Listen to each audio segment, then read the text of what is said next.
Qué gusto darle la bienvenida al doctor Cleber Carrión, especialista en temas de seguridad. El presidente Daniel Noboa, en su primera semana de gobierno, hizo una declaratoria. No sé yo si esto sea bueno, sea malo, positivo o negativo, cómo lo toman quienes conocen del área. Se ha anunciado la eliminación de la tabla de consumo de drogas y pues con ello significa un sinnúmero de situaciones. Doctor, buenos días, bienvenido. ¿Cómo se percibe, cómo se recibe este anuncio?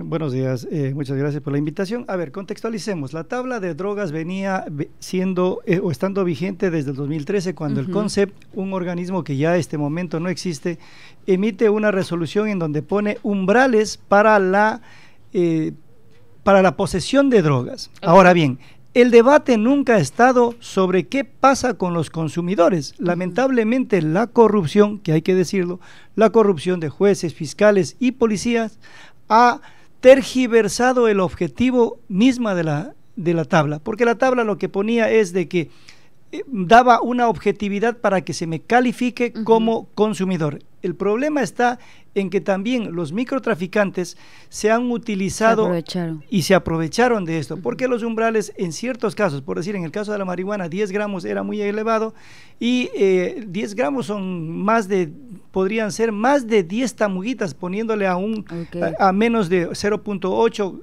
por tamuguita. Entonces habían más o menos como unas 15 tamugas en posesión. Eso era, o sea, el caso de la marihuana era un caso particular que ya se venía dando. Ahí el resto de drogas son por porcentajes bastante accesibles, pero hay que decirlo, nunca estuvo en debate la posesión, o sea, ¿qué pasa con el adicto? Porque la norma constitucional, reforzada por una resolución de la Corte Constitucional en la que dijo, no únicamente yo podía tener, según la Corte Constitucional ha dicho, un ciudadano, siempre y cuando sea adicto, puede tener más de los umbrales. Y es función tanto de la policía y de la fiscalía demostrar que había el tráfico, la venta. Eso es lo que sucede. En nuestro contexto, el adicto, el consumidor, hacía la adicción o hace la adicción, pero también vende, porque se hizo facilitaba para que pase esto. Y el trabajo policial, obviamente, se veía un poco más dificultado para la demostración de el tráfico. ¿Qué ha pasado con la eliminación? Aparentemente nada, porque insisto, nada estaba en debate de qué pasa con el adicto. Yo, digamos, Cleber Carrión, cae detenido con medio kilo de droga. Siempre y cuando yo logre demostrar que soy un adicto y que no he hecho tráfico, no me deberían poner preso. O sea, no es un acto punible mi consumo. Y si yo soy previsible y estoy comprando más de la tabla, yo estoy previniendo mi consumo. Eso es todo. Doctor, ahora, yo lo entiendo de la siguiente manera. Probablemente el panorama siempre se le va a complicar a la persona que no tiene nada que ver con el microtráfico, con el negocio. Siempre para la persona que tiene la enfermedad, porque esto es catalogada como una enfermedad, la adicción, siempre se le va a poner complejo el panorama para él, porque él es el que va a tener que buscar abogado, el que va a tener que buscar certificación, el que va a tener que hacerse exámenes, mientras que el microtraficante, el que sí se ha lucrado, el que sigue manejando la situación, sale en menos de 24 horas, porque lamentablemente esta corrupción tan dañina que hay en el sistema. Es que justamente eso es lo que yo indicaba. El problema no está por la tabla, el problema está en los entes de control, fiscalía, insisto, parte judicial, fiscalía y policías que se han visto empañados en la corrupción. Ese es el gran problema que tendríamos que afrontar desde la sociedad y desde el mismo el Ejecutivo, cómo va a lidiar y cómo va a limpiar estas instituciones de la corrupción, porque caso contrario nosotros hemos sido testigos, gente en posesión de 2, 3 kilos y han logrado demostrar que han sido adictos, pero ahora el punto es creíble de que una persona para sus adicciones tenga 3, 4, 5, 6 y hasta 10 kilos. Sí, es cuestión de irse y fijarse en los procesos. Y hay jueces que han dado la libertad con todo ese cargamento y bajo el pretexto de que han logrado demostrar que son adictos. Entonces, el problema también deberíamos irlo enfocando, bueno, si digamos no estoy privado de la libertad en un centro de rehabilitación o internamiento por tema de delitos, ¿qué pasa con las personas que verdaderamente están haciendo adicción y venta.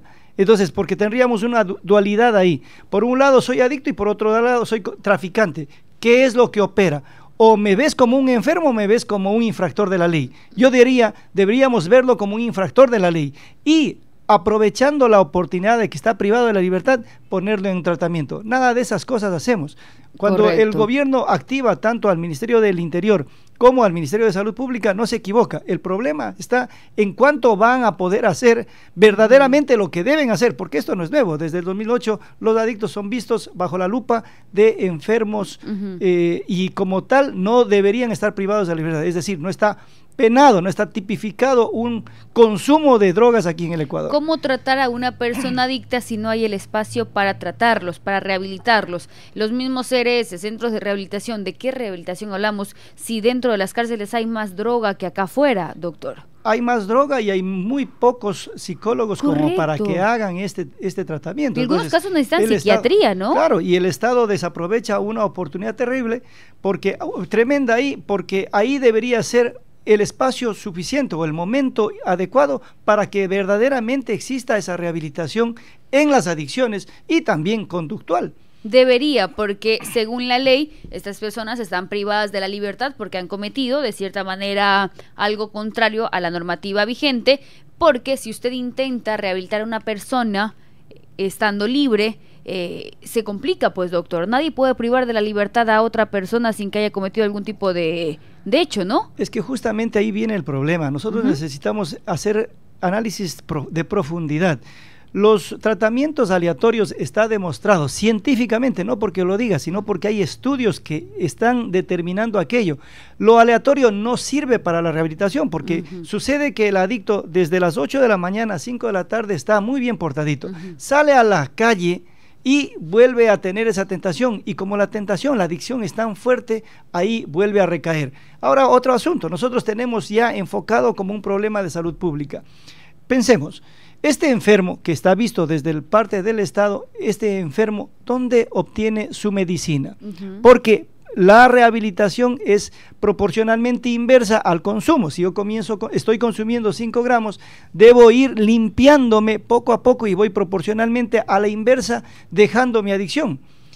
¿Y dónde la compro esta medicina? Porque al final del día, de una u otra manera, es mi medicina.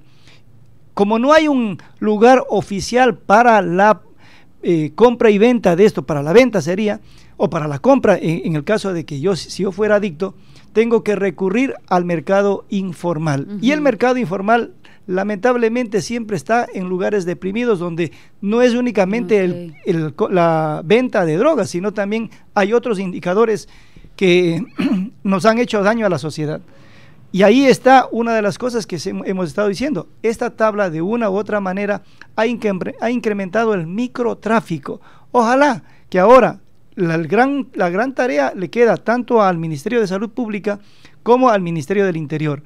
Porque caso contrario, si el Ministerio del Interior y la Fiscalía, yo diría, porque son los encargados de en realidad la investigación para que se demuestre que una persona que puede estar con 1 gramo, si está haciendo tráfico, tiene que estar él detrás de una reja porque nos está haciendo daño a nuestros niños y nuestros jóvenes.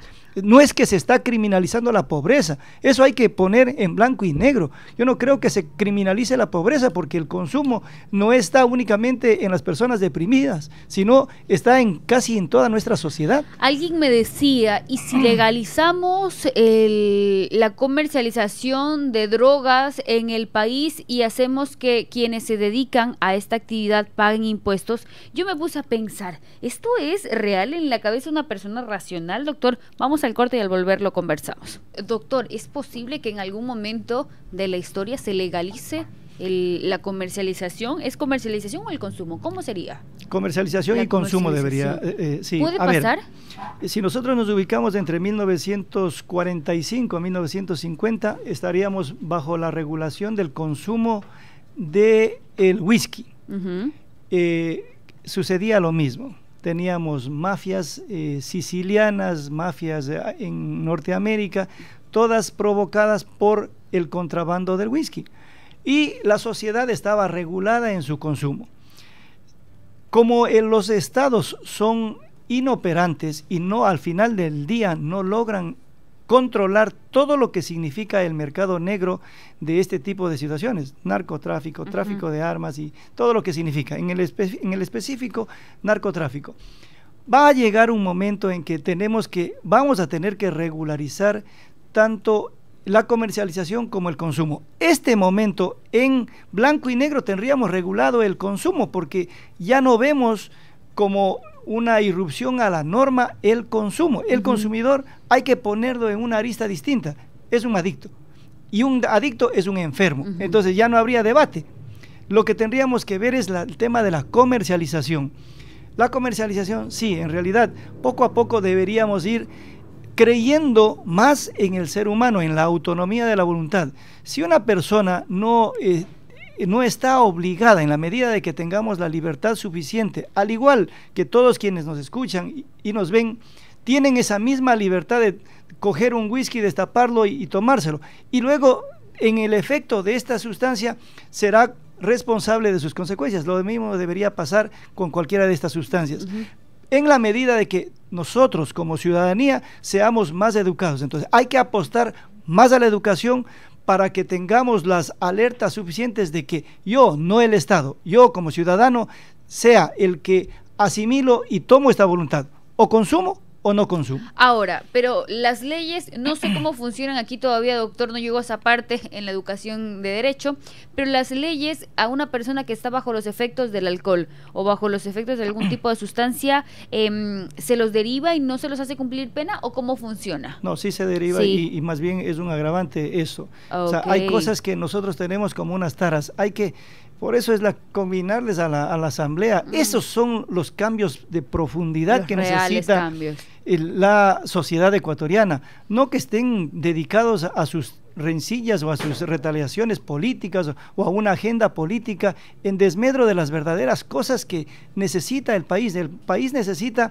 gente que vaya a pensar a favor de la sociedad, no a favor de un solo partido político. Ese tipo de situaciones deberíamos estar ya entrando en debate. Este mismo problema del microtráfico no es un problema menor, porque el microtráfico sucede que ha incrementado los umbrales de violencia en nuestra sociedad, porque este microtraficante, como tiene un gran negocio, protege su negocio y protege el lugar a donde está expendiendo, y esto provoca rencillas entre los grupos delictivos. Eso es lo que en profundidad nos está pasando a nuestra sociedad. Lo más alarmante que he visto en las últimas semanas, doctor, yo lo veía en películas, en series, y lo veía lejano, lo veía en México, lo veía en Colombia, pero cuando veo que aquí en Ecuador, en Santo Domingo, no me es lejano, veo a niños sicarios, veo a niños que roban, veo a niños que están secuestrando, veo a menores de edad que matan policías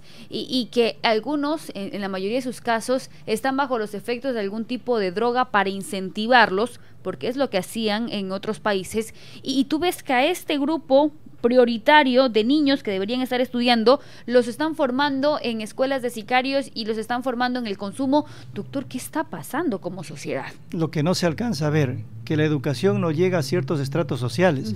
Lo que se ve es la consecuencia, pero la causa no se alcanza a ver, que la educación ha mermado en su calidad, que la educación ya no tiene el control, los docentes no tienen el control a la interna de los centros educativos. Eso es lo que no se alcanza a ver, y nosotros estamos viendo este momento únicamente la piedra que nos está cayendo, el conflicto que nos está cayendo, y eso es lo que nuestra asamblea no está debatiendo. ¿Cómo le volvemos al docente ese control para que tenga la disciplina necesaria de tener el control de qué es lo que están haciendo sus alumnos, por lo menos en este espacio que es de formación educativa? Resulta que hoy los chicos llegan al colegio, le muestran el arma al docente, pasa y sabe que no lo pueden tocar, no lo pueden llamar la atención, llega con un tatuaje y resulta que el docente no puede hacer absolutamente nada y el docente tiembla de miedo. Y es que justamente eso es lo que tendríamos que cambiar, deberíamos debatir y decirles a los derechos humanos, ahí sí, porque normalmente ahí saltan los organismos de derechos humanos, decirles, bueno, ¿a quién quieren proteger? O si tanta indisciplina quieren fomentar, porque son los derechos humanos los que han fomentado esta tabla, son los derechos humanos los que han fomentado este irracional protección de los infractores, en desmedro de nosotros los ciudadanos. Entonces hay que decirles a los derechos humanos, bueno, a favor de quién quieren estar. O si ya tienen este estado ideal que va a proveer todos los derechos que quieren para el infractor, primeramente equilibren la balanza y comiencen a garantizar los derechos de las personas, de los ciudadanos de bien, que estamos en este momento cada vez más enjaulados y cada vez con más miedo de salir a hacer lo mínimo que hace el ciudadano, a trabajar. Resulta que hoy los chicos tienen el control en las aulas de clase y me lo contaron, justo que de casualidad, 2 psicólogas por separado de diferentes instituciones educativas y me decían, Andrea, la psicóloga que se supone debe entender lo que está pasando, dice, Andrea, yo tengo miedo ir al plantel educativo, yo tengo miedo ir a trabajar, porque resulta que llegan a amedrentarlos y que después de que los estudiantes se ponen muy por encima del docente, llegan los padres de familia mucho más imponentes, llegan con el armamento y llegan a imponerse. Entonces dice, ¿qué hacemos? No podemos controlar a estas fieras, no podemos hacer nada, simplemente agachar la cabeza y dejarlos que continúen, doctor. ¿Qué hacen? Lamentablemente a seguir siendo víctimas de las extorsiones,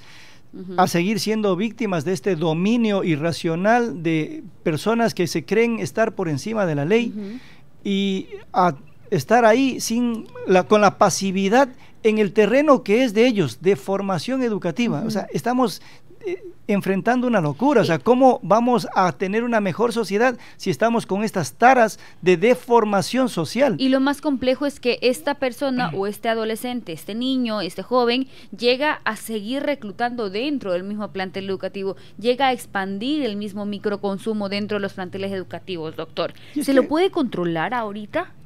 Ojalá que se le pueda, en la medida de que la asamblea, porque es producto de la asamblea el legislar, se conmine y que comience a debatir la problemática de profundidad. Mire, le doy un dato, el 80% de los jóvenes que cometen algún tipo de delito están bajo los efectos del alcohol, de unas sustancias estupefacientes, no porque lo digo yo, sino porque está un estudio que reposa en la Universidad Uniandes, ahí hace un año y algo más, se hizo ese estudio, y eso es lo que está sucediendo.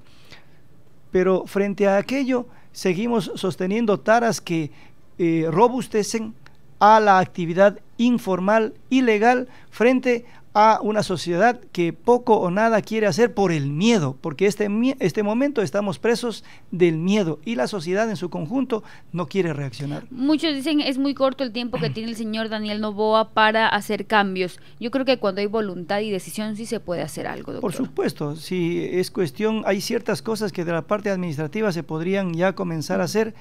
No se quiere hacer, no se quiere debatir en profundidad y se tiene miedo a esta línea política, porque aquí en este país todo lo que es conminarle a la formalidad entra una arista política que no, es que tiene un precio político. ¿Para qué nosotros elegimos a nuestros administradores? Para que tomen ese precio político y que lejos de cualquier situación que pueda venir en contrario, tienen que tomar decisiones, y este momento es el momento de decisiones. Doctor, ¿cómo pueden depurar el sistema de justicia?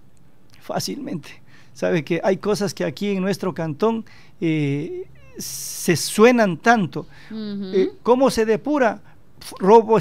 Fortaleciendo la inteligencia. Sabe que si nosotros fuéramos capaces de tener organismos de inteligencia que se sometan y que se metan en todos los procedimientos, y a la persona que esté entrando en corrupción sin miramiento sacarlo y que procesarlo para que se comience a dar ese mensaje subliminal también, porque este mismo momento el mensaje es de que el político roba, no pasa nada, el concejal roba, no pasa nada, el agente municipal roba, no pasa nada, el agente de tránsito roba y no pasa nada. Entonces todo el mundo de la formalidad roba y no pasa nada, frente a una sociedad que está con una necesidad. Entonces, si hay este mensaje, yo que tampoco no tengo mayor criterio, yo también quiero robar porque al final del día no me va a pasar nada.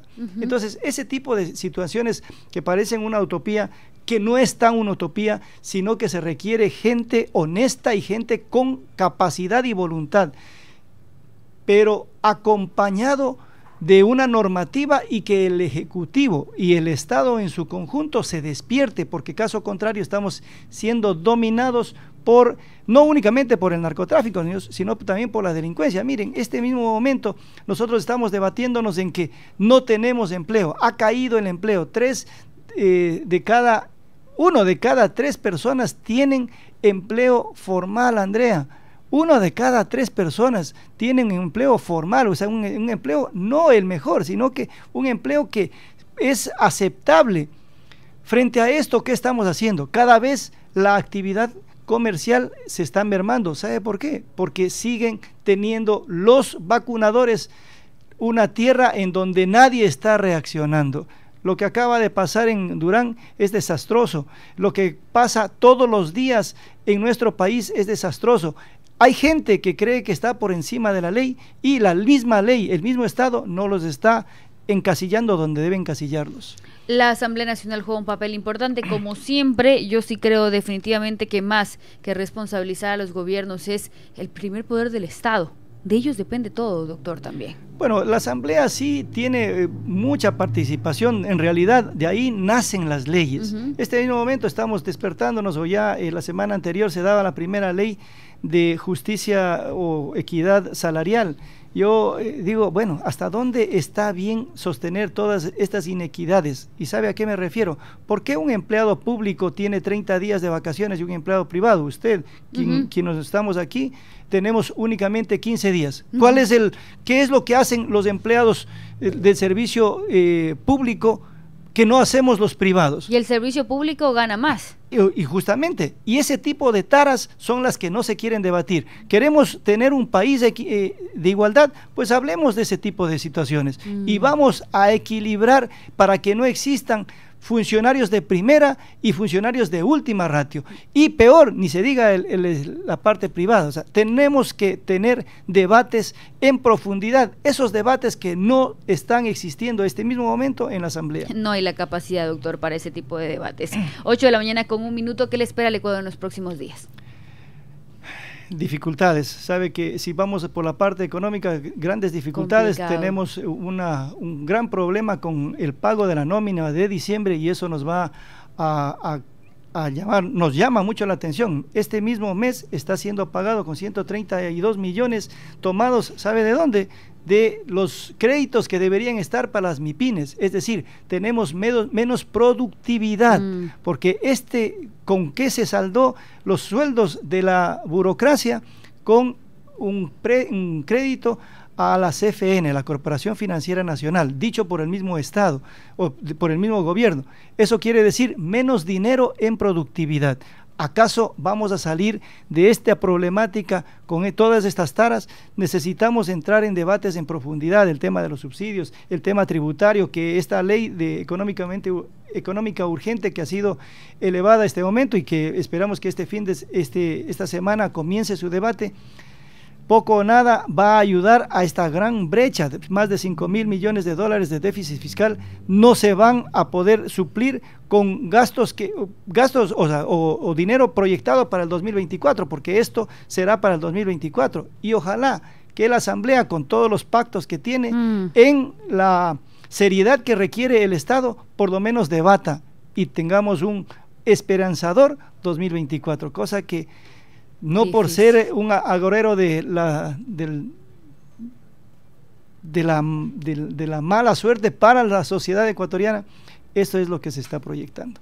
Doctor, gracias por acompañarnos. Siempre es un gusto, muchísimas gracias. Nos dejaron un estado obeso que hoy sufre las consecuencias, no es de hoy, no es de ayer, esto ya lleva largo. Señores, necesitamos que el debate incremente su nivel, necesitamos que realmente trabajen en debatir, en transparentar, en hacer algo diferente. Necesitamos accionar y esa Asamblea Nacional, si sigue pensando en solo juicios políticos, definitivamente no nos va a llevar a ningún lado. Vámonos al corte comercial, Wellington Murillo, y ya regresamos.